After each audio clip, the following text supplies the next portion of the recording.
Hey, Angela here. I know I mentioned to you guys that I would share some of my strategies that we used this past weekend when we brought one of our daughters who has anxiety and sensory processing disorder to the Eras concert and share some of the tips that we used and the strategies that we used to help her feel a little bit more prepared and a little bit more confident. But I'm not gonna lie, I was pretty nervous going into it. So before I share those strategies though, I wanted to make sure that you guys have a good understanding of what sensory processing challenges or sensory integration dysfunction is. And essentially, I think the best way and the description that's always landed the best with me is that of a traffic jam, kind of a sensory information traffic jam in the brain. So for some of us, many kids, and even more so for sensitive kids, so I think for our spirited, strong-willed kids, this definitely will occur more frequently, have more differences in the way that their brains process the sensory information, the sensory input, or the signals coming from the outside world that need to be processed in their brain.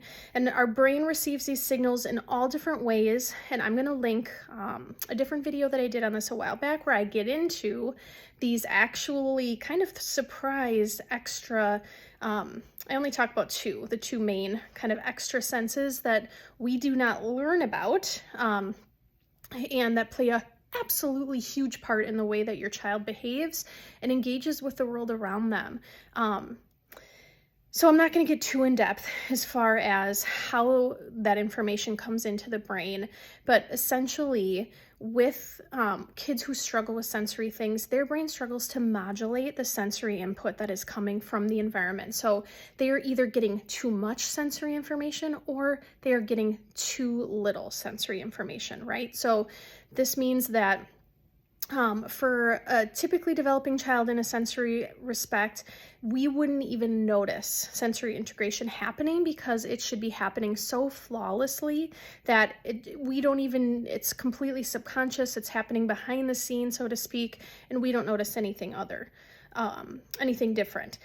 When we start noticing certain behaviors, we need to begin to question whether or not our child is struggling with sensory integration, because certain behaviors are very indicative of sensory integration dysfunction. These are behaviors that result from either, like I said, getting too much or getting not enough sensory input to the brain. And so therefore there becomes this traffic jam.